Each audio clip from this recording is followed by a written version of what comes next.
Ladies and gentlemen, we have a statement to release as the leadership of Azimio la Umoja One Kenya movement, following the filing of the presidential election petition at the Supreme Court of Kenya today, August 22nd, 2022. A short while ago, we successfully filed our presidential election petition at the Supreme Court of Kenya. The action we have taken is perfectly in line with the stipulations of our Constitution on resolving electoral disputes. It affirms our deep belief in constitutionalism, the rule of law, and a peaceful resolution of disputes, including high-stakes ones, like the presidential election.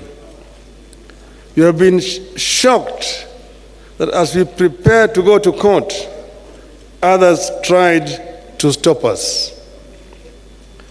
Kenyans and all those who followed our campaign will recall that fighting and ending corruption in Kenya was a core agenda throughout our campaign as Azimio la Umoja One Kenya coalition party.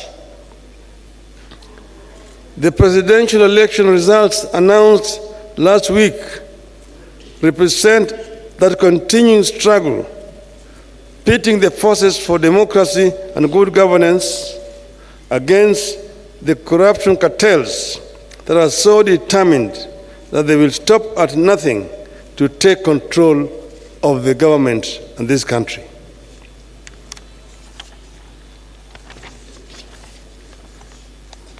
This is a do-or-die battle for the corruption cartels who have everything to lose should the forces of democracy take over. The corruption cartels are prepared to compromise electoral systems, bribe electoral officials, make security systems look other way, or even kill in order to find their way to power and their ill-gotten wealth and continue stealing from the public. We believe this is what happened in this election. For the sake of Kenya's future, the corruption network must not only be stopped, it must also be crushed.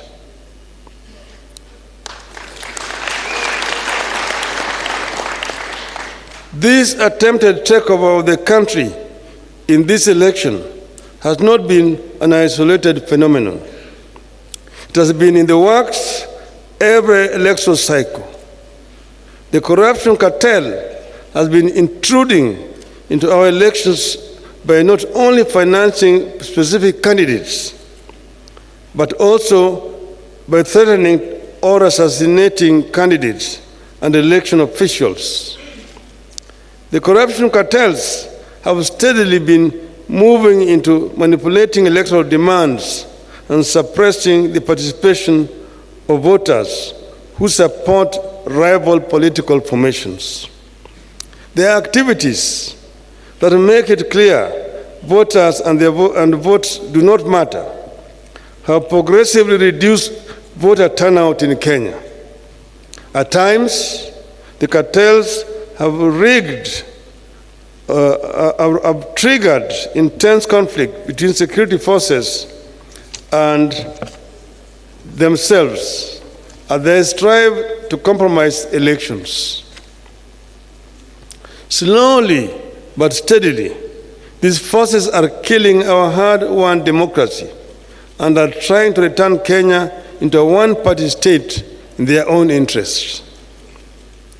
We have seen the speed with which they have moved to buy elected leaders just within 1 week.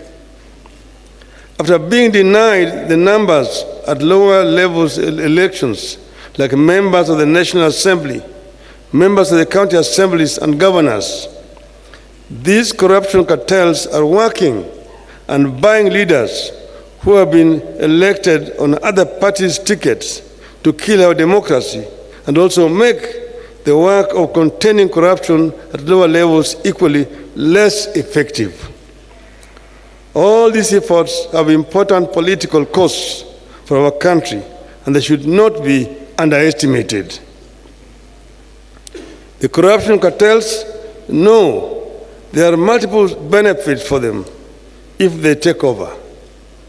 Their members dealing in illegal drugs will thrive through greater ease in the transportation and distribution of drugs throughout the country.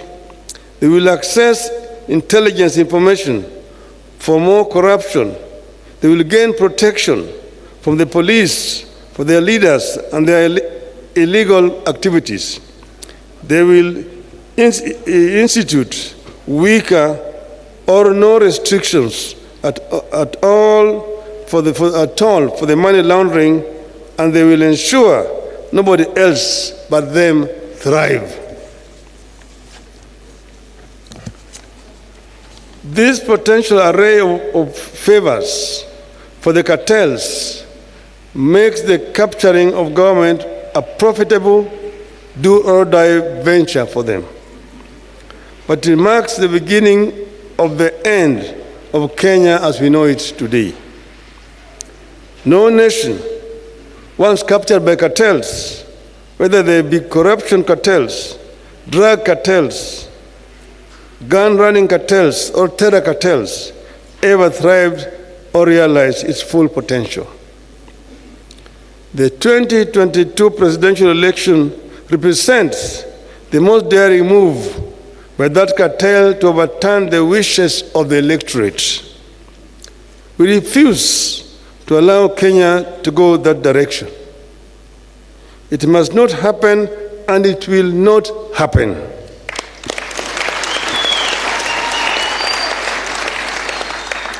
This is what the steps we have taken today and the ones we will take going forward are all about, to stop the corruption cartels from getting to the heart of our nation and government, the presidency, and to stop the corruption cartels from jeopardizing electoral health and democracy in our country. Otherwise, we'll have no country. Our supporters deserve the support of all our citizens and all the citizens and leaders of the world who believe in democracy, constitutionalism, and the rule of law. This is the time to walk the talk.